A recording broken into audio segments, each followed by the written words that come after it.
All right, welcome back. Episode 98, Racing News Podcast. We are screaming towards the end of the year, and we're screaming towards our 100th episode, Kyle, which we've timed absolutely perfectly.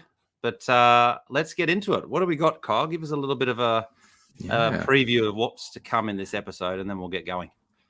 Well, there's been a few races on, so we're going to go through kind of what we've been up to with some training and where we're at with that. And then the cut, which I'm assuming most people would have seen that we did our live stream of that, our first kind of live broadcast, which I think actually went quite well, but we'll get into that. We've had SEQ Numinbar, we had the 50-kilometre road world champs, and obviously local representative there, which we'll get into. We've had the Summer Goats 4.0. We'll wrap up kind of how that end of the month went and who ended up on top of the leaderboard. And we've had a couple other races. We've had the Whiterock race, another local race on, and then chat about anything else that pops up that we feel like talking about, Tom. But yeah, it's been good. How did you feel like the live broadcast went? Because I really enjoyed it. Oh, it was so much fun, wasn't it? But the hard thing with any of these live ones is that the afternoon just seems to just get away from us so quickly, doesn't it? Like you think you're going to have all this time to talk about all these different things, and then all of a sudden we're at lap 34. It's the hot lap. Like the afternoon just goes so quickly, doesn't it? But what a load of fun, and something which hopefully we can do more of into the future, into next year. So if you've got any races that you'd like us to cover, or any ideas, we'd love to know which ones you think would be top of the list, because Kyle and I, we've been brainstorming a bit, haven't we, about which ones would be the best to cover, which ones would be the most fun, which ones are possible. But we'd like to hear from everyone else what they want, whether it's just a live camera set up at the Goat Loop one Sunday afternoon and everyone goes. Who knows? The options are aplenty. So Kyle, let's get into training first of all. This morning though, I was out for a bit of a jog on the Lazy Lorna Loop, and there I see you coming in with the Run GC50.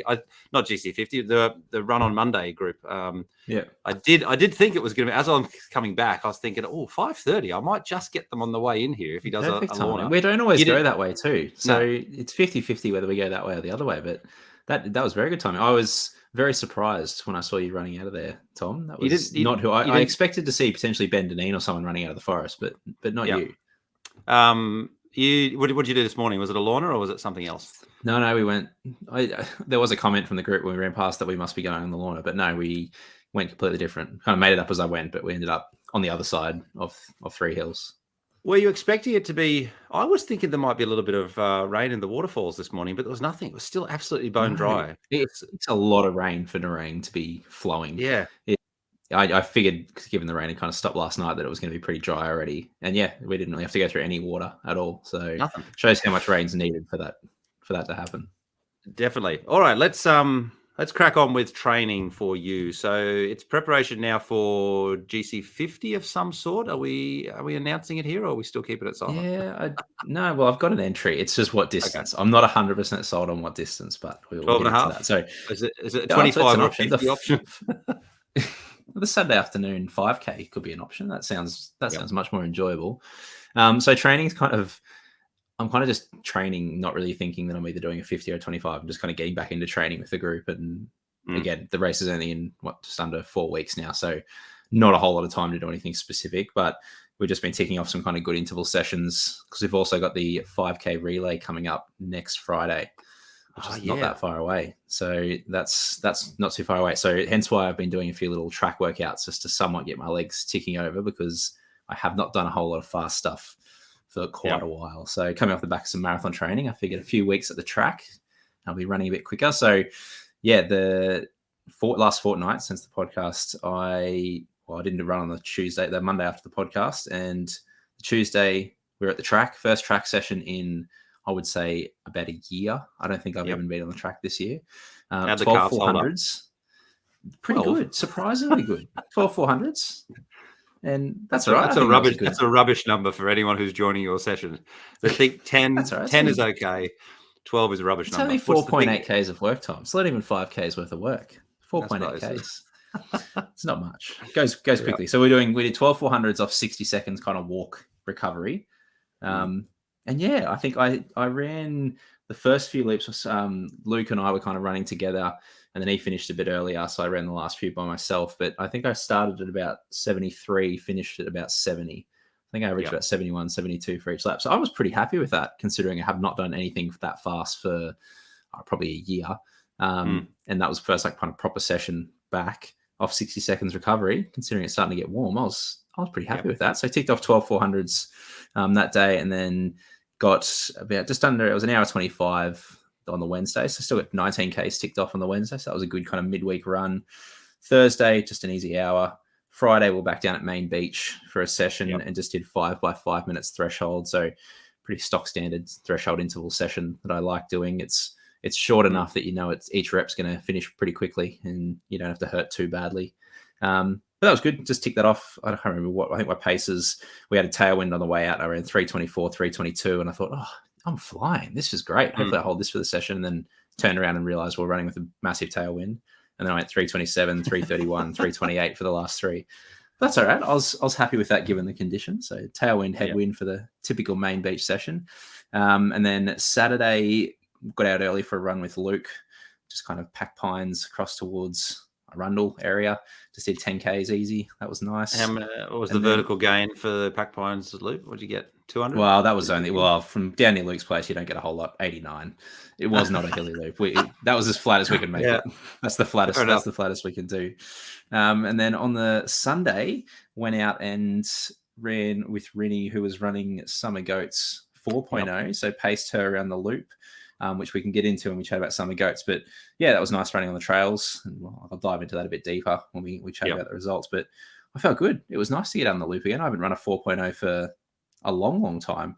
I was trying to actually look after I did it because I was like, I don't think I've actually run that loop too often. And that was only my second ever 4.0. Yeah. So, I would argue if out of all of the 5 loops, it's the one that's run the least out of, because it's a terrible loop. That fire trail through the middle on 4.0 is shocking. Yeah. The rocks, I can see why no one likes it. And when you compare that to the middle road on 3.0, and the kilometre distance is almost nothing, isn't it? I think, a kilometre more, I think, for the loop. Like, you may as well run, everyone loves 3.0. It's everyone's favourite. 3.0 is better. You don't have to go down the steep descent and then climb back up that really crappy climb back up to the 3.0 loop. So anyway, got to do 4.0, and that was a nice loop. So that was, I think we did the loop in tick under an hour and a half, which was good, but we'll get into that. And then went out with the group last Monday, just normal single trail loop, 9Ks. Tuesday, back at the track again, 2 in a row. We did 4 by 1K and then 5 by 400s. So bit of a mix. This was a good session. They all sound a bit tough, but it was good. So I went, I think 314, 313, 311, 311, and then I did the 400s in 72, 70, 70, 69. So, and then 68 for the last one. So I felt pretty good on this one again, considering like this one was a bit tougher than the 400s the week before. I think the 400s was actually a nice, easy way to get into it because each rep you're over in just over a minute, so you didn't have to hurt for too long. So I definitely noticed the K reps were slightly more challenging than I remembered them last time I'd run them on the track, but tick that one off, which was nice. And then Wednesday, another kind of midweek medium run, hour 20, just over 17 Ks, nice little loop through kind of Ashmore area. I like those loops. I like those Wednesday morning loops, actually. That was quite good.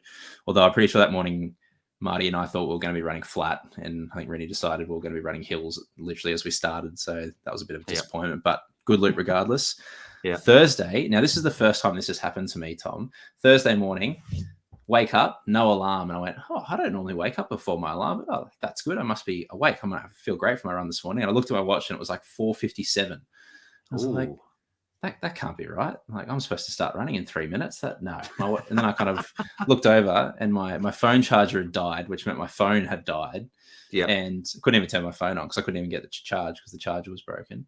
And I was like, oh, crap, I'm going to have to message to say that I can't come. Like, they're obviously sitting there waiting for me. I had to go get my laptop out in the office and boot up Facebook so I could message to say that I was not coming. And then I thought, I'll run from home. That'll be right. And I'm like, I'll put a podcast on. I'll run from home. And then go, I can't. My phone's dead. Couldn't even get it to charge. So then I just went back to bed and had a sleep in and had the day off. I took that as a sign that. Yeah, absolutely. I took that as a sign that I wasn't meant to be. It wasn't meant to be. So I had Thursday off, which was quite nice. And then Friday. Well, before you go on, what was happening down at Main Beach? Was it just chaos was descending upon what do we do? Where do we go? I don't even know there was many there. So Thursday, that was the best day for that to happen. If that had been a Friday or a Tuesday, everyone goes home. So luckily it was only a Thursday. It was an easy day. So no one missed out on anything. But anyway, it couldn't have happened on a better day. When I looked at the week, I was like that, or maybe a Saturday. But I got to go to work on a Saturday, so that would have been a bit more of an issue. But Anyway, crisis averted. I won't let that happen again. Yeah. And then Friday down at Main Beach, and I don't know if you saw this, Tom, but for the first time ever, we warmed up going north, not south. And there was big Explain. pushback when I said that in the car park. Well, all the GC 500 stuff was over. So we're running all over the roads to try and evolve the scaffolding. I was like, it's light early now. It's not dark. Why don't we we'll go north. We'll run up to the trail and back. And there was a lot of pushback going, oh no, we don't do that. Why are we going this way? But anyway, it was good. And gee, that warm up felt so much longer running that way, not our normal little warm up. So I felt like we almost got to the spit, just over halfway up to the spit. And right, so it's like the park run turn, pretty much. Pretty much. We're probably like 50, 100 meters before the park run turn. Yeah. And it felt like we'd run up there a long way, actually. It felt like quite a long warm up, but same as our normal one. So I don't know. I don't know if that'll be a thing or whether everyone will be like, nah, we're going back to the original. And then we did the threshold sandwich session, which I like. It was 3K threshold, 2-minute jog, 5 by 60 seconds on, 60 seconds off, and then 3K threshold again at the end. And this was a good one. So first 3K ran 3:24. Again, tailwind. Didn't really realize and thought, oh, geez, I'm flying here. How good is this? Same as the week before. I should have known. Breathing through your nose. That's right. Just going, geez, I am feeling real good right now. Yeah. And then did the minute at, what did I do? 3:06, 3:03, 3:10, 3:03, 3:02. And then jogged 2 minutes and then did 3K, 3:27s. And that definitely was significantly harder than 3:24s on the way out because the headwind on the way back was not fantastic. So that was equivalent effort, much harder than that. But I was happy with that to actually get close to the pace I ran in the first rep. So that was a good session, nothing kind of huge, but just ticked it off and felt pretty good. Did the same 10K loop with Luke on the Saturday. That might be our little Saturday morning ritual now. We're 2 in a row. Yeah. We'll see if we can keep that going as Luke's back training, which is good. 90 meters adds up. 90 meters of vert week after week. I'll take it. And then, yesterday thought, okay, if I'm contemplating potentially jumping in the 50, not sure, or the 25, I probably need to do at least like a couple of longer runs. Because I think I don't even think I've run 20Ks on the road since Berlin. So I figured probably time to actually do a couple of long runs. So I was like, I started off and there was only a few of us there. And I think the longest anyone else was going was around an hour 50 or 2 hours. And I thought, I wouldn't mind going a little bit further. So we got back to kind of Main Beach at maybe an hour 40, hour 45. And I thought, if I want to hit 30, I'm going to have to do like another half an hour. So I ended up I went up by myself up towards the spit and kind of got all the way up to the sand pumping jetty and came back. And you know, when you do that first long run for a while, it felt like it took forever.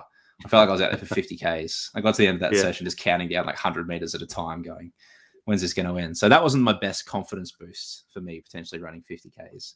How's it all felt? How's it all felt after Berlin? Like now that you're going through a couple of weeks of sessions, like you feel like you're in a fatigue debt at the moment, or have you not great? I always find like the first probably like 4 weeks back into training after a little downtime post race, I tend to feel pretty rubbish. But then when I just kind of train consistently off the back of it, about a month afterwards, I feel really good. So I'm hoping that in like 2 and 3 weeks time, I'm going to feel amazing. So I'm banking on my typical recovery. Yeah. And is that supported in data? Like, is your heart rate higher in comparison to previously, like before? Heart rate's not too bad. I just feel like heart rate's like a little bit higher, but also it's way warmer at the moment than it is. So I think it's relatively comparable to before Berlin. And I don't feel like I've lost that much fitness from like a speed point of view on the sessions, but just that general kind of fatigue, like just your body getting used to running again when you've had a few weeks of, I had probably 3 weeks of pretty much nothing. And then just like slowly built it back the last couple of weeks. So I think for me, probably even this week and maybe next week, probably still feel like that a little bit. And then things tend to kind of click for me about, 4-6 weeks after those races. I feel like I'm back to kind of normal. So still kind of respecting that and just building back, even though we're, what are we, 6 weeks after Berlin, I'm still not kind of fully pushing myself back to normal just yet. So just letting that build and hoping if I race GC50 that I start feeling really good before the race, which would be nice. But ticks 30K off. So it's 94K for the week. So I was happy with that. 2 sessions, 30K long run, fairly kind of standard week.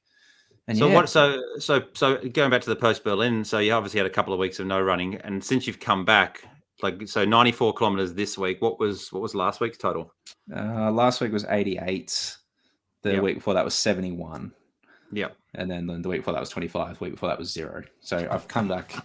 Yeah. But again, you got to Yeah. also then look at probably like what my weeks have been for the last few years, and I guess a couple of down weeks. And then that week back at 71, I still had 2 rest days that week. That felt like a pretty comfortable kind of rebuild. And then I've just kind of gone from there. So I've still had taken a rest day every week, at least 1, if not 2.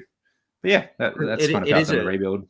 It is a genuine danger, though, isn't it, for amateur runners to come back too quick after such a massive race? Like if you've just raced pretty much the big race of the year, to not give yourself enough time to recover completely, 6 to 8 weeks, that's a bit of a danger, isn't it? From a coaching point of view, what would your advice be? I think everyone's like physically feels like they're recovered reasonably quickly. Like there's some people that physically recover like within days and they feel like they're ready to go, and other people take a week or 2. But I just think like your whole body, as far as recovery, not just like what your muscles feel like, takes a lot longer than you think. So I think you can get back to running reasonably quickly, but to be back to like pushing hard for the vast majority of people, like for me, I feel like it's 4 to 6 weeks before I'm back feeling normal again.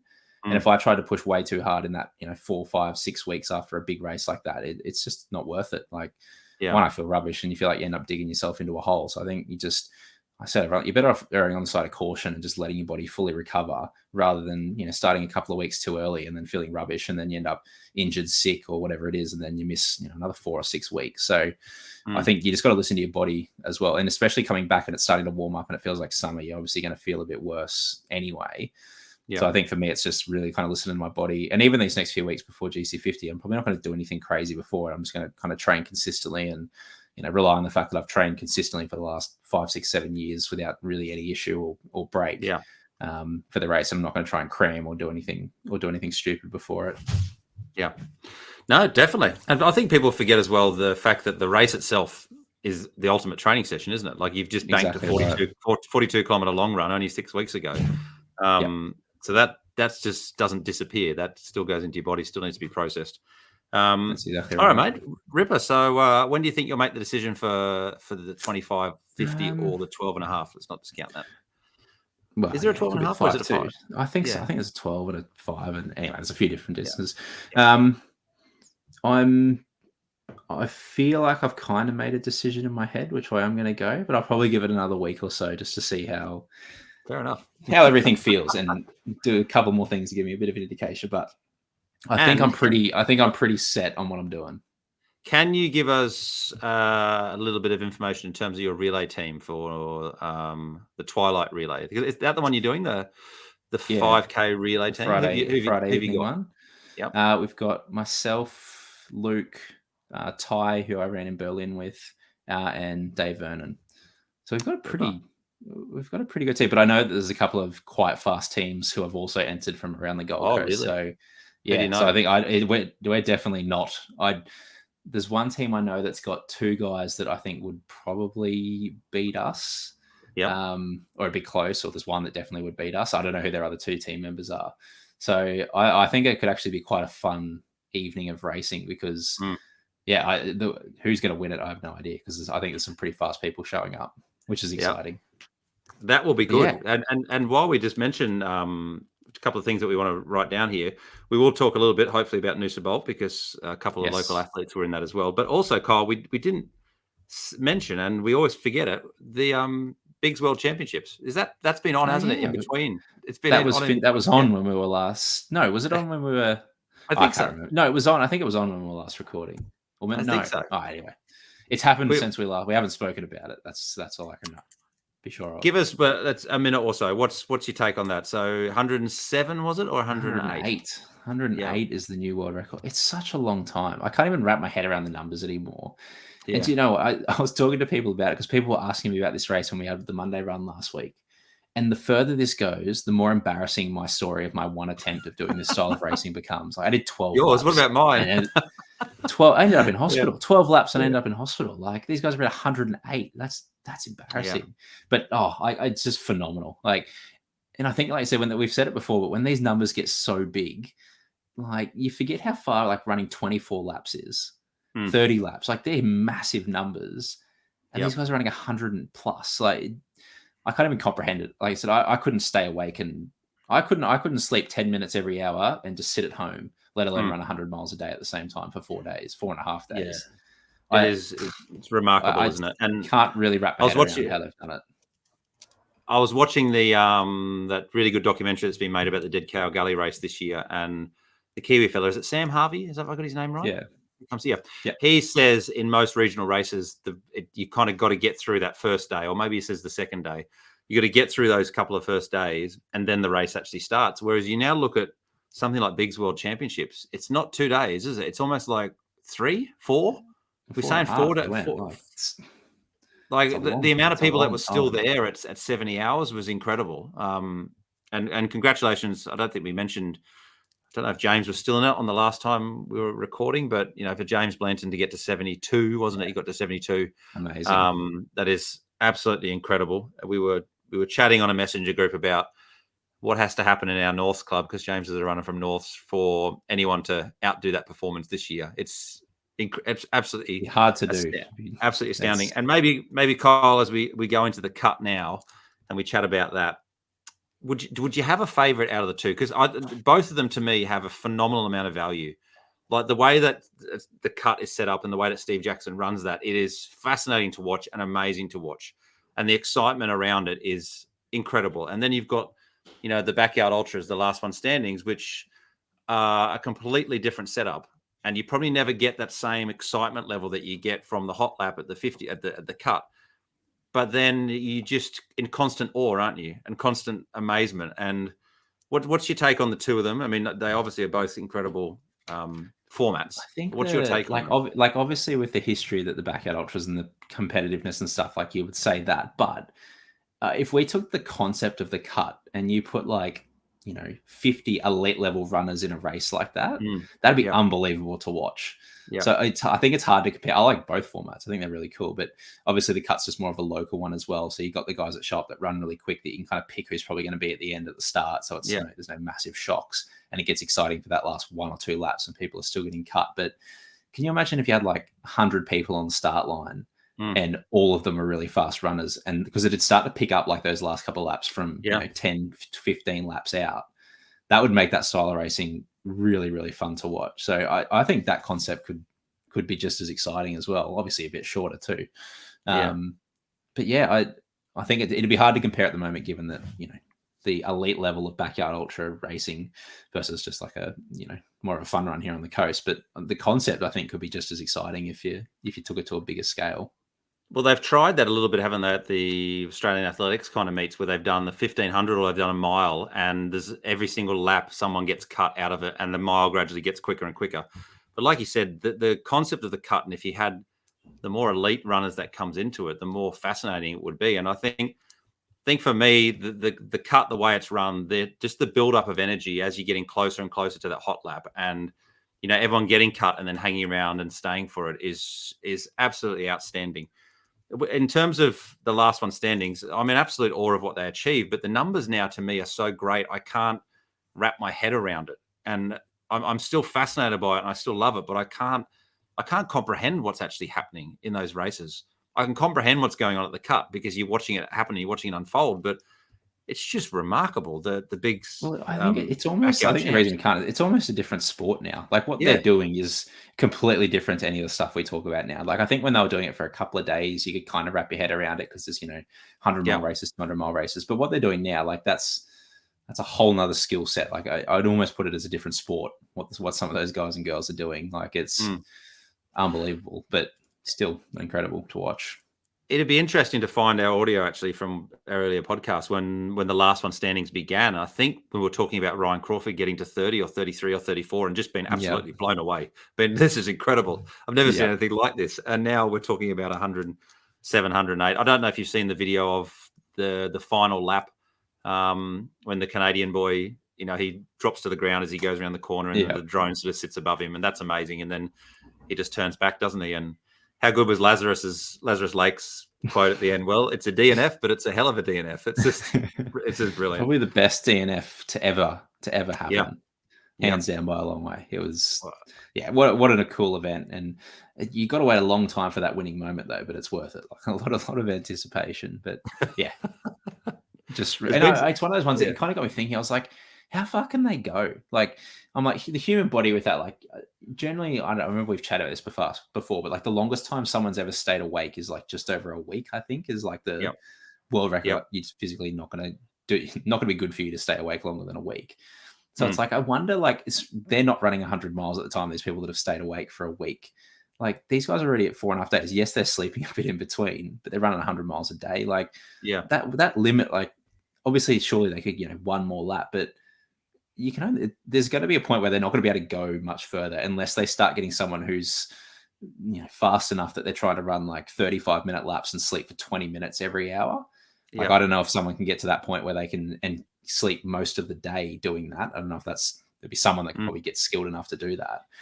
But if they do that, like, who knows? But it'll almost turn into like the training for it is your ability to be able to fall asleep quickly. And I don't know if you watched it, I just think you did, in the Dead Cow Gully documentary with Phil Gore getting like hypnotized to sleep towards the end of that Yeah. race. I Yeah. thought that was absolutely fascinating. I was like, that's a whole other thing I wouldn't have even thought of. Like, imagine if you got good enough at that you could pretty much sleep within, let's say, a minute whenever you needed to.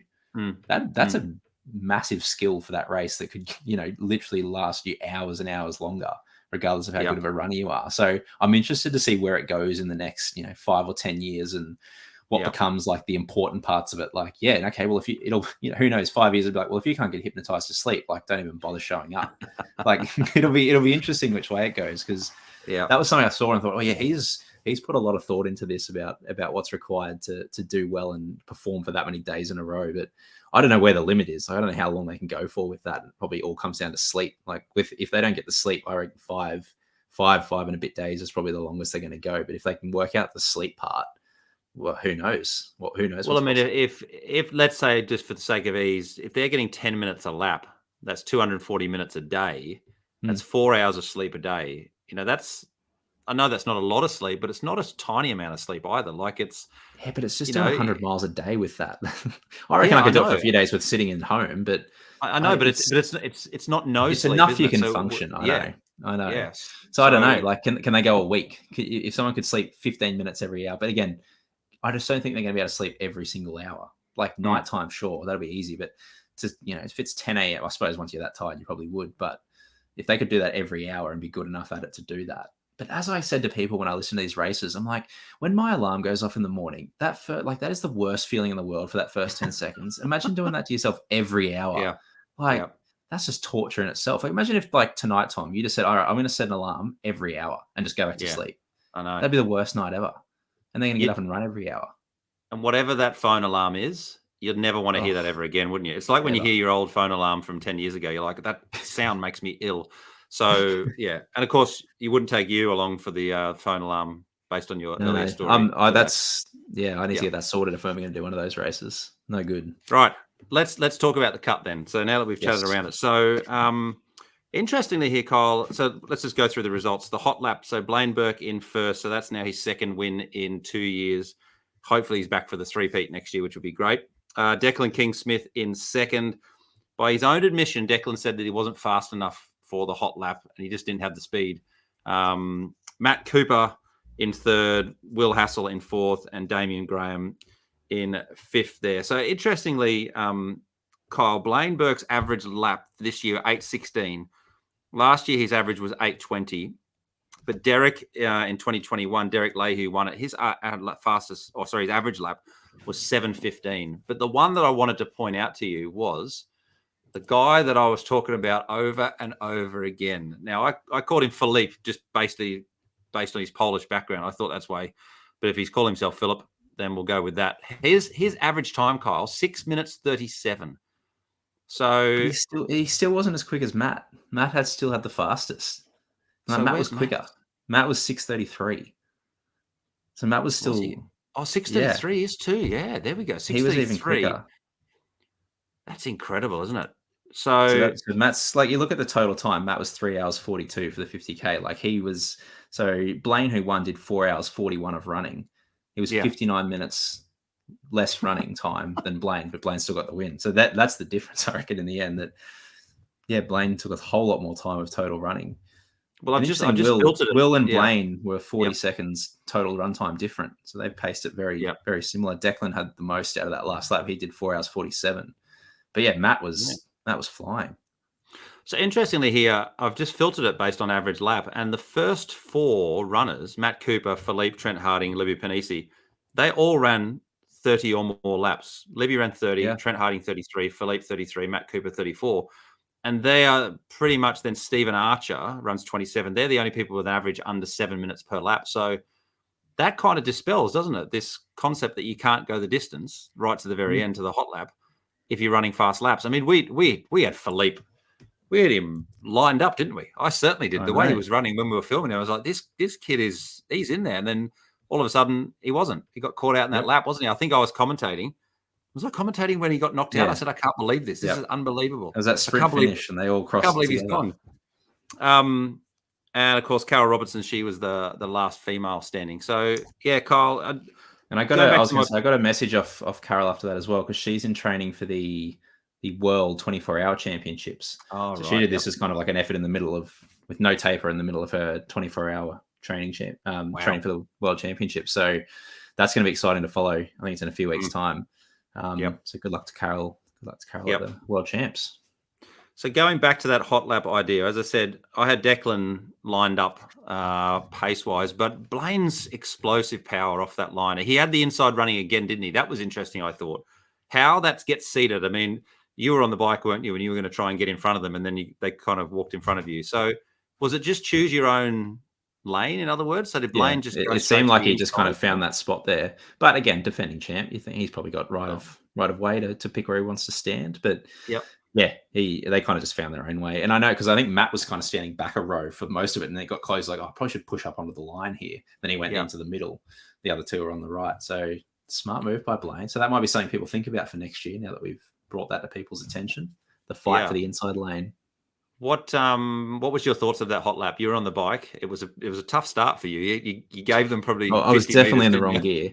I was a couple of gears too low. That was not good. It took me quite a while to catch up.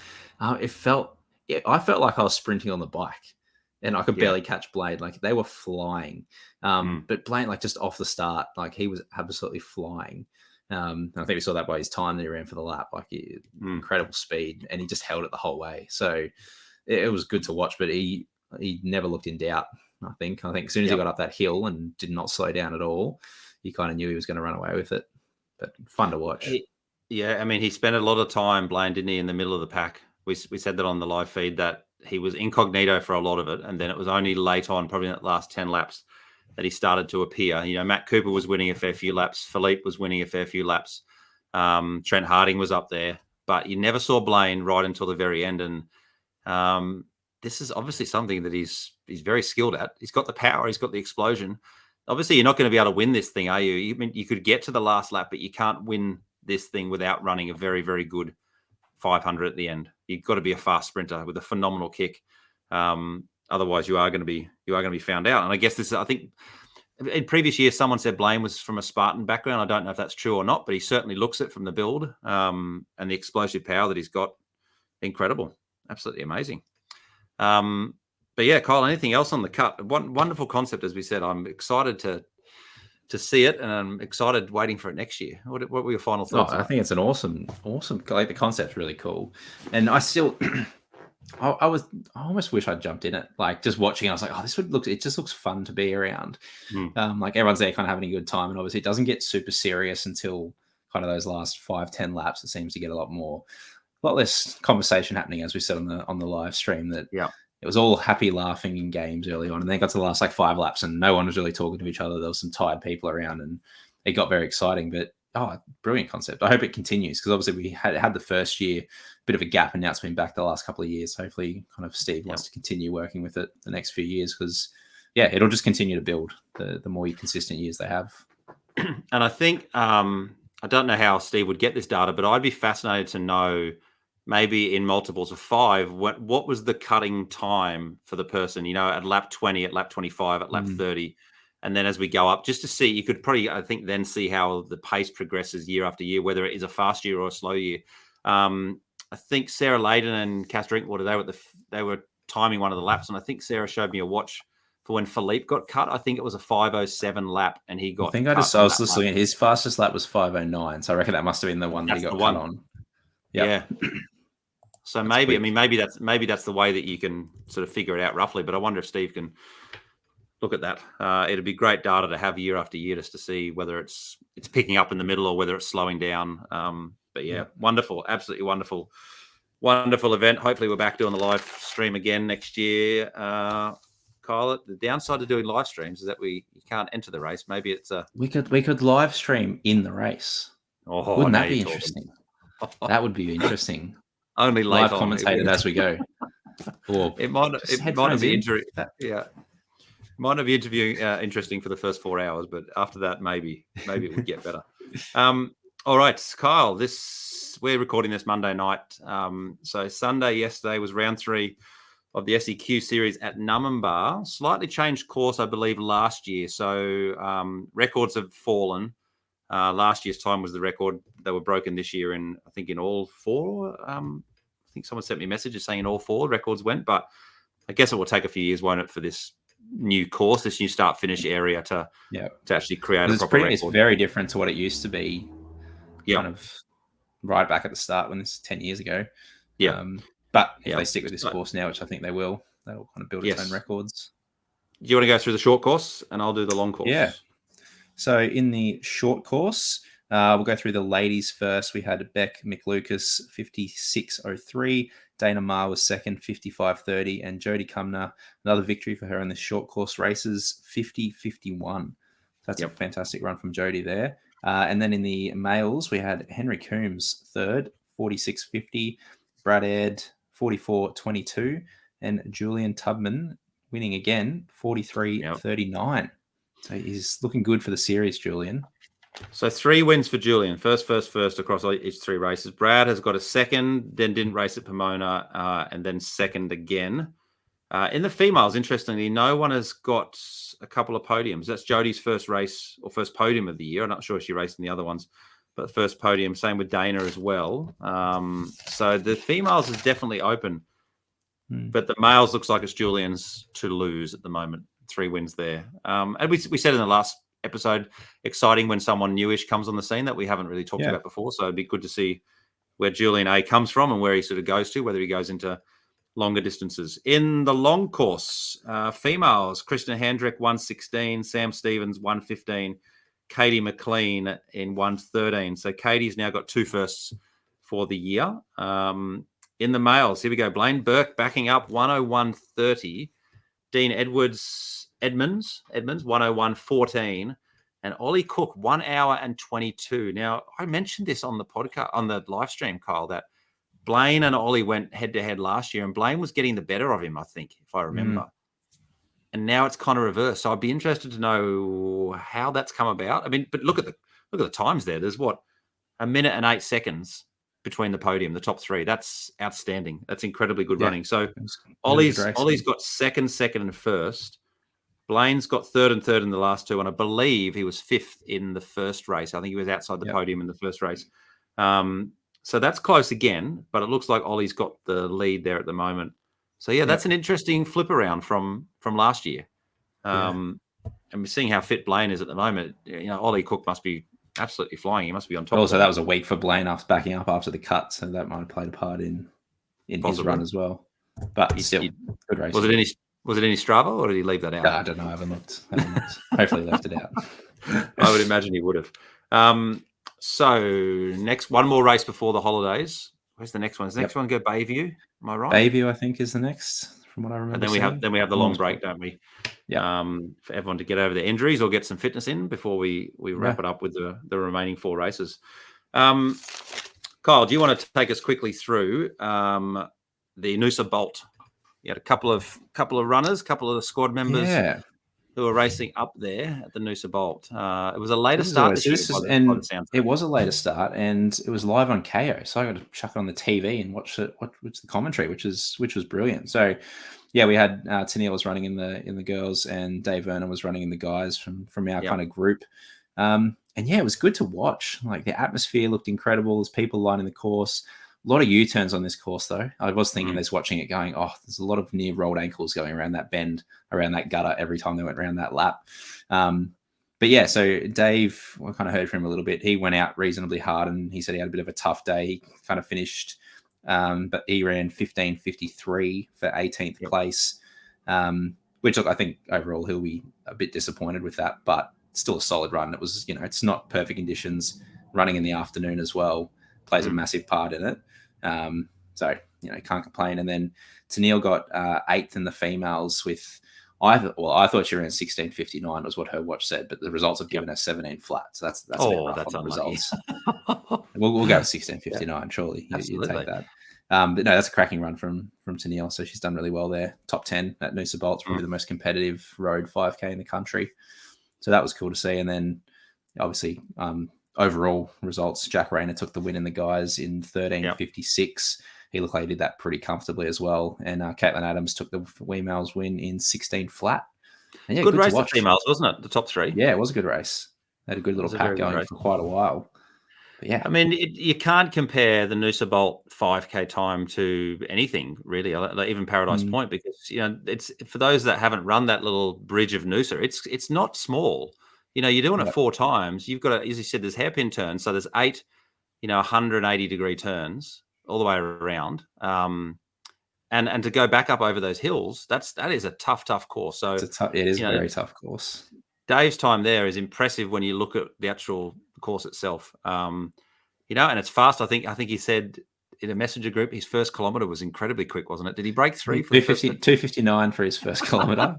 He got pulled along by the pack. He was flying, and he got some good camera time too. I don't know if you were watching it, but absolutely, that North Sea, he got some great air time following along on the inside. Really cool. I don't know if he's seen it yet, if he's watched it back yet, but he got some great air time. That was good to see. Yeah, I think it was on YouTube as well. I think the Noosa Tri was streaming it through YouTube as well. I mean, it's in those kind of races, it's hard not to get caught up and blow yourself to smithereens. If your 4th K, if you're not falling apart in the 4th K as an amateur, you probably haven't gone hard enough in the 1st K in that particular race. My only time that I ever did it, 1996, I was in the Noosa Bolt. Nice. With the old classic, Steve Monteghetti. I think Pat Carroll was in it. I was in year 11.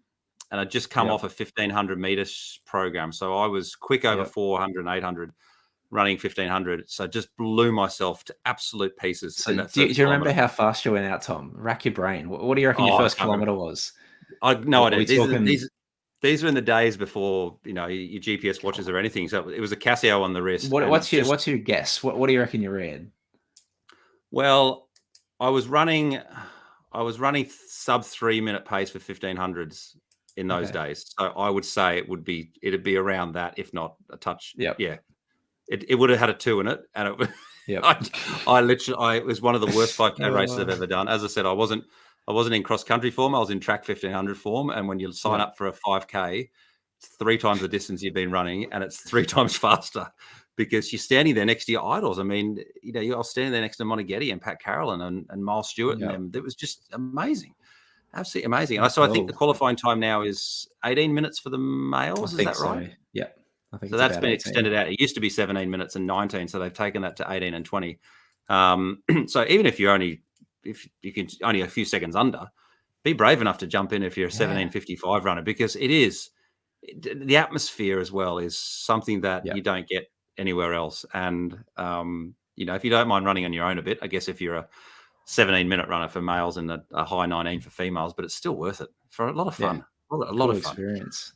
So well done to Tennille and Dave. And Dave, check out your airtime in the North Singlet. Because he did get a lot, Kyle, like you said. It was good. All right. While we're on the point of local people, Tom Brimelow, the World Championships, the 50K World Championships. Yeah. Which looked like a pretty horrible loop course. Oh, it looked tough, didn't it?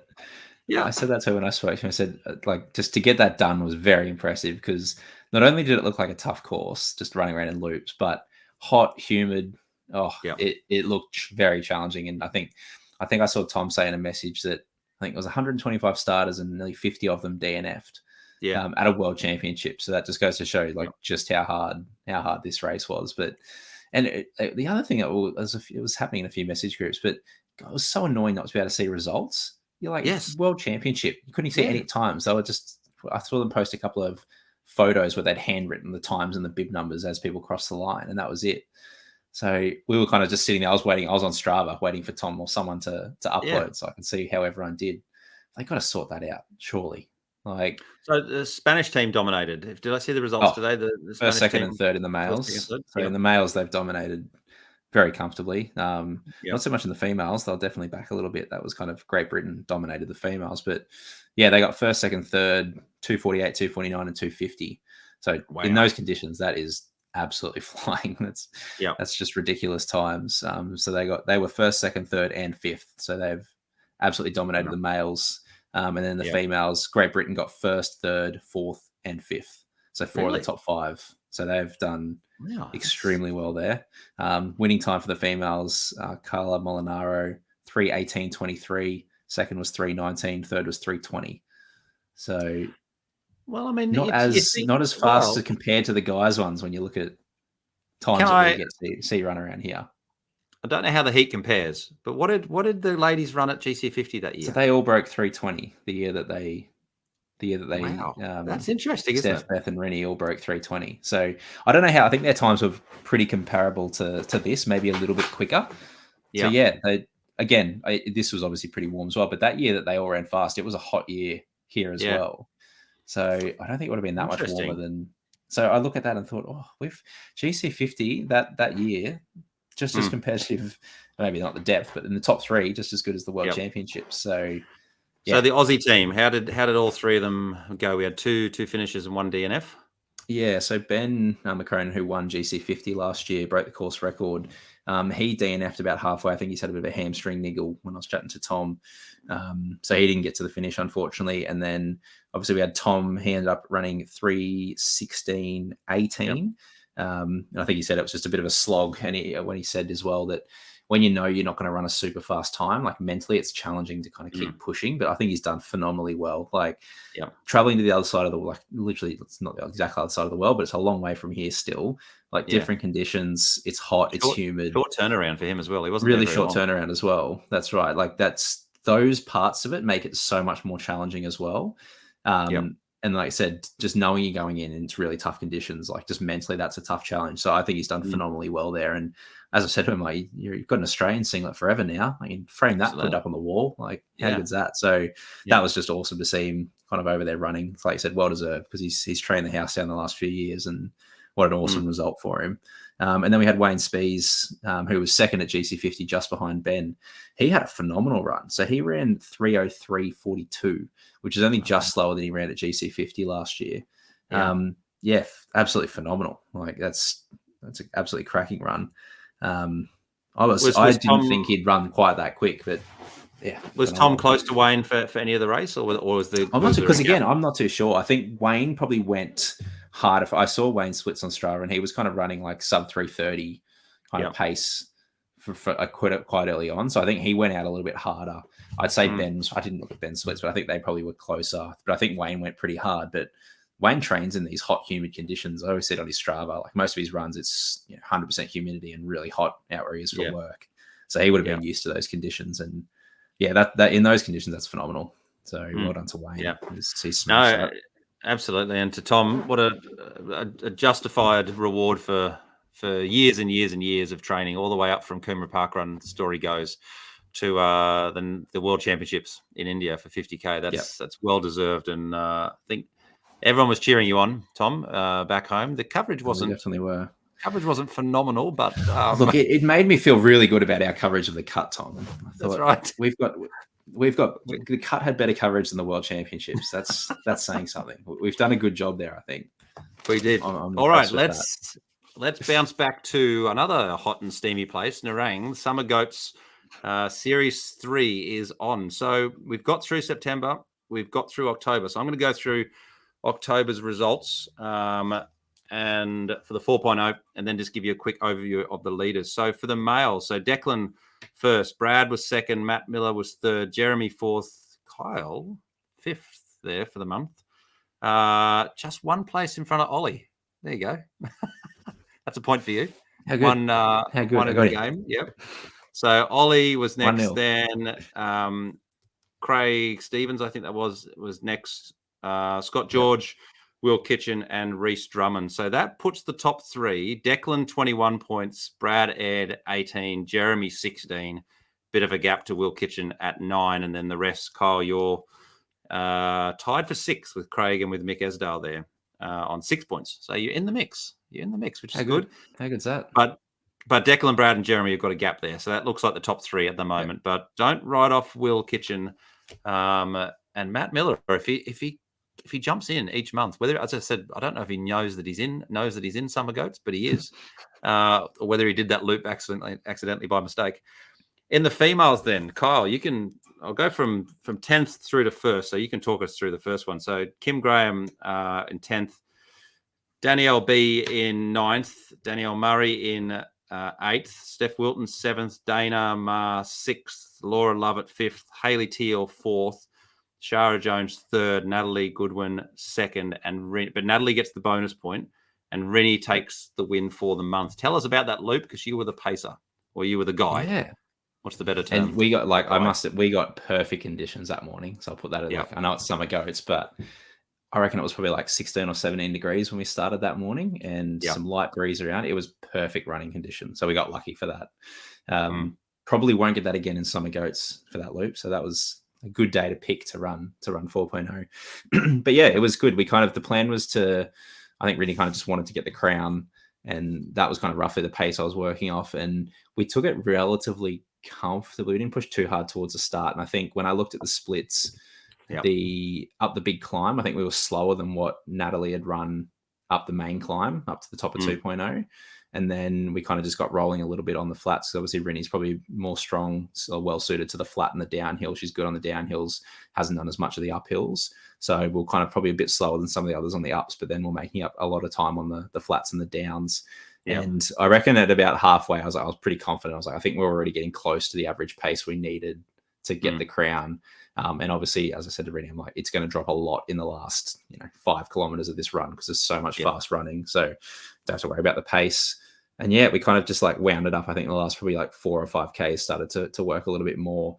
And then the last couple of Ks, I said to Rinny, I was like, if you really want it, like that 3 Ks, I was like, I reckon you could break 130 here. Like if you want to push, I reckon we could actually sneak under 130. And she's done that reasonably comfortably. So it was good. And then I think we ran the last 3 hills to gate. Like she was running hard down there. I think I looked her split in that last hill to gate. Like she's the only one that's run faster for that split when she ran the sub 30 goat loop, but that was faster than second place on that segment at all times. So we're definitely running quick. The last, but I don't know what the split was. Is there still a segment from the top of the goat climb to the finish? That'd be an interesting one to have a look at. Yep. That's one I'd have to go back and have a look at kind of what we ran. I wonder if that would grab it as you come through around that bend. I don't know whether it would grab it or whether it actually technically starts at the top of the goat. So it'd be interesting to see whether that grabbed it. But I'm delighted, Kyle. I'm delighted to hear about your pacing here, because Rinny actually missed my time by 20 seconds. So excellent guide work from you, Kyle. Excellent pacing. Glad to see that you held her back on the early stages of the climb. Just for that. Brilliant. I'll pace this to perfection for you. Rinny did say to me that she's got me on the goat loop by a second or 2, I think. But then I'm thinking, well, if I've got it by 20 seconds on 4.0, that puts me in the lead technically. We won't have a look at 3.0 though, or anything under that, because she's probably got me at that. So what that does for the females overall. So Natalie is first on 19, Hayley second on 18, then a small gap to Laura on 14, Dana 11, Rinny comes in 5th place on 10, Steph on 9, Shara on 8, Danny Taylor on 7, and then the 2 Danielles on 7 and 4 respectively as well. So Natalie and Hayley close together, Laura a little bit of a gap back to Dana, and then Rinny. But of course, whether Rinny has enough months to catch up, to catch up 9 points there on Natalie, I don't know. There'd have to be a bit of a gap, I think, between Rinny would almost have to win every month, I think, and Natalie would have to get pushed back. But that's good. That's interesting. That's really close. So it's close at the top 3 for the men. And I think Natalie and Hayley, that's a fascinating one to watch as that unfolds. And that takes us nicely, Kyle, into what month are we? November 3.0, which we were saying before, I think before we started recording, or maybe we were recording, everyone's favorite, I think. What do people love about the 3.0 loop? What do you love loop? I don't know if it's my favorite loop, but it will go with that if it's the people's choice of loops. Yeah. It's a good loop. Like you have a lot more down and up to get back up to the end of the middle fire trail if you do 4 and 5. So I think because you miss that, it's a faster loop. You just got to get to the top of that 2.0 climb at 4.5K or whatever it is. and then there's a lot of fast running in the back half of that loop. So it's long enough too. So I think sometimes 1 and 2, you feel like you got to go out really hard from the start, given they're 10Ks and under. Whereas given it's a bit longer, you kind of know you can pace yourself a little bit. But then if you pace that, if you do get the first 5K right, you tend to come home feeling really good. So it's quite a fun loop to run. And I think as well, because that middle fire trail loop has like a lot of races have run on that loop over the years. There's a lot of segments that have been there before we ran, before Go Loop 3.0 was even a thing. A lot of people have run that loop. So I think that's why people like it, because it's a good loop to run. It's a beautiful segue you've done for me there, Kyle. I'm just going to try and share my screen here. Can you tell me if you can see my screen? Yeah, it's loaded. Yes, I can see. Right. So here it is. This is wonderful, Kyle, because I was looking at it. So Goat Loop 3.0, 16 kilometers, 675 meters gain, only 419 attempts. That's not many. And for anyone who's listening to this, you're probably going to have to jump on and actually look at what we're looking at on Facebook or YouTube, because you're not going to have a clue what we're talking about here. Yeah, but Tom's brought up the 3.0 loop for people that can't see what we're talking about. We're on the Strava segment. So if you don't know what 3.0 is, now would be a good time to jump across onto one of the videos and have a look. Yeah, it's well worth having a look because it's a beautiful elevation. I spend a bit of time on these, Kyle, having a look around, and I find some fascinating things. So let's have a look. I mean, look at the month. This is what Summer Goats has done to the 5 loops on the Goat Loop. It's pretty much made it, maybe with the exception of the 1.0, it's pretty much made it wholly in one particular month. I mean, look at that. All of them are Novembers. Pretty much November all the way down. The first non-November one is Brad Glover in 11th, and that's October. There's Declan's one from this year. So that's a little bit of a course recce, isn't it? Looking at that, 126.22, just above myself there. Where are you, Kyle? You're in 6th place there. And as we go down, there's some good names in there, but you can see they're all very, very recent times. And most of them are November as well. So now I just want to go in. What's the middle loop called? A middle segment called, Kyle? Do you know? I'm going to bring up Jack's. I don't know what it's called off the top of my head. As in the fire trail, just the single fire trail? The middle road, yeah. The middle road. Do you know what road, isn't it? Something like that. I don't know what it's actually called. Well, I'm just going to bring up Jack's run here and we'll talk through it. It is this one here, isn't it? Rolling your ankle like a pro. Oh, that's good. It's funny that you mentioned about how old this loop is and how people were doing it well before, it was called the Goat Loop 3.0, because let's look at the dates and look at the people who've done this particular segment. I think it's amazing. So I feel like if we had it the reverse way as well, I know there's a segment the other way. There'd be some even older times, because that's where the races used to go.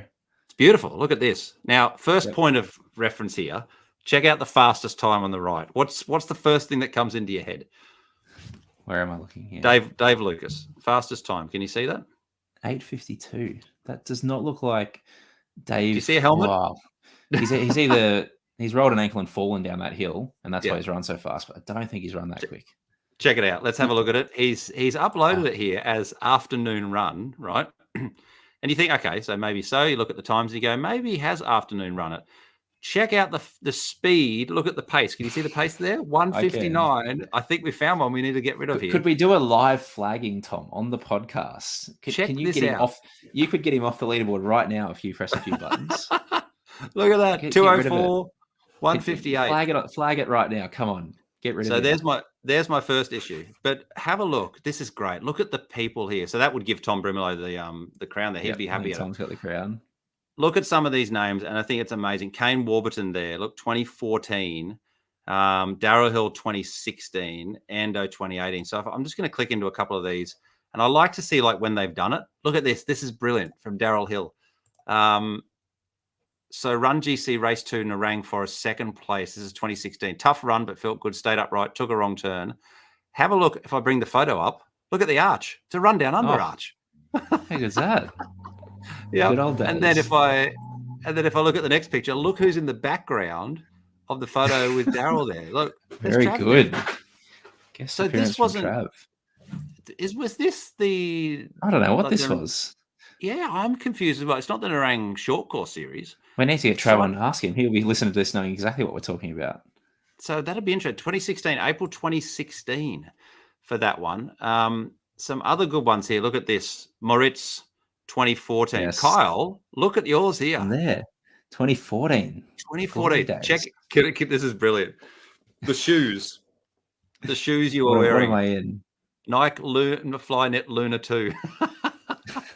Brilliant. They were great shoes. Absolutely What was I brilliant. A doing little bit of there? a Yeah, I GPS error was there probably as back it wearing my comes. Nike watch. Probably didn't even have a Garmin back then. No, Garmin Forerunner 220. Right, 220. Um, That's yeah, but yeah, it's great when this one has got some really good old names on it. But yeah, look at that. Kane Warburton 2014. He said that was a training run. I think 3 times 20-minute tempos. Daryl is Ando's there. Moritz is there.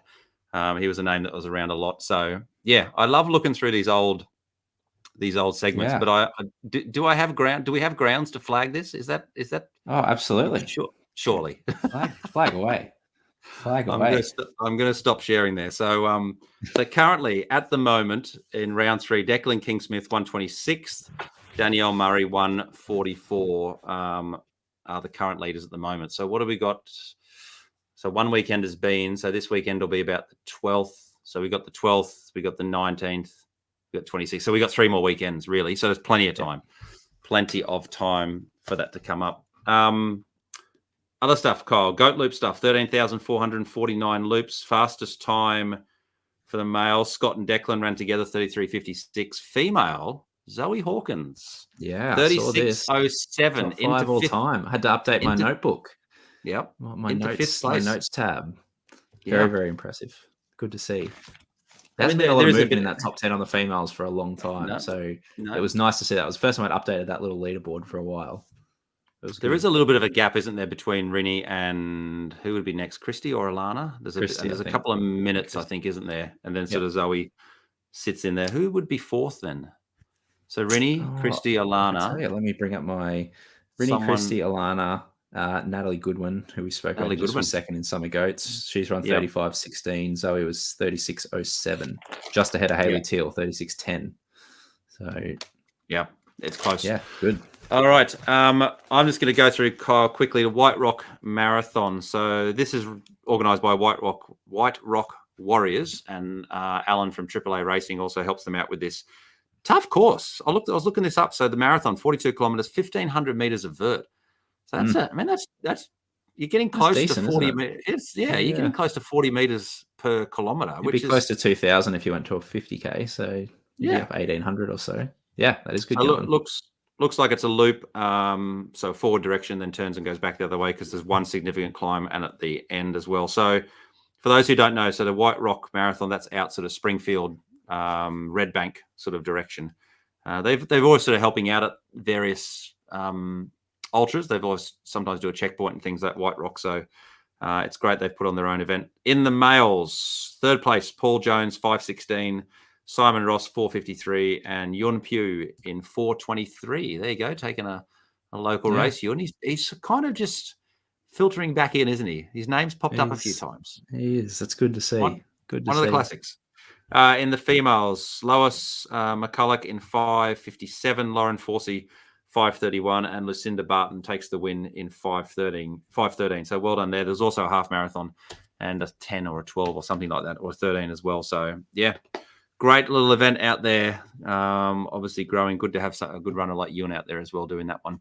Yeah. So, Kyle, we're just over the hour here. What have we got? Episode 98. We did say next 99 is going to be before GC50. It'll be our big kind of GC50 preview episode and anything else that's coming up in the next few weeks. Have we got Bayview? Must be just before GC50, is it?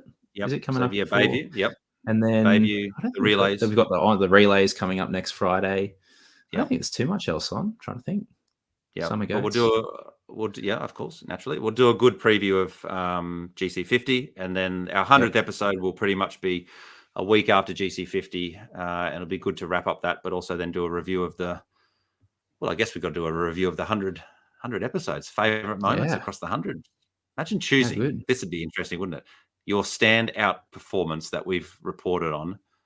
There's been some massive ones, hasn't there? There's been some good stuff. Well, and it'd have to be someone local in our SEQ catchment. Like you can't say that the winner. I already know my favorite episode. If you're going to ask that, Tom, I know my favorite episode, but I'll hold on to that until the 100th episode. That'd be good. We'll brainstorm. Well, obviously, we're going to have to come up with a couple of categories and things like this as we always do. Yeah. But yeah, so the 100th episode, that'll be, I guess, the week after GC50. Kyle will be celebrating his victory at whatever distance he does.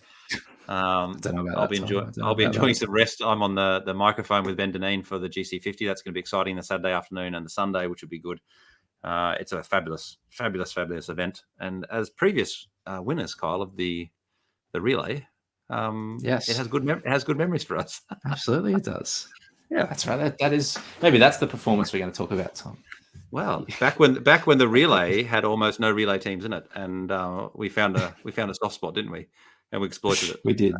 We did. But yeah, that was good. That was very good. All right, mate. Well, yeah, enjoy the next couple of weeks of training. Good luck for your training for whatever event you go into. And yeah, that's about it for episode 98. Yeah, good. 2 to go. 2 to go. Yeah. All right. Cheers, buddy. See you later. We'll talk to you soon. Bye.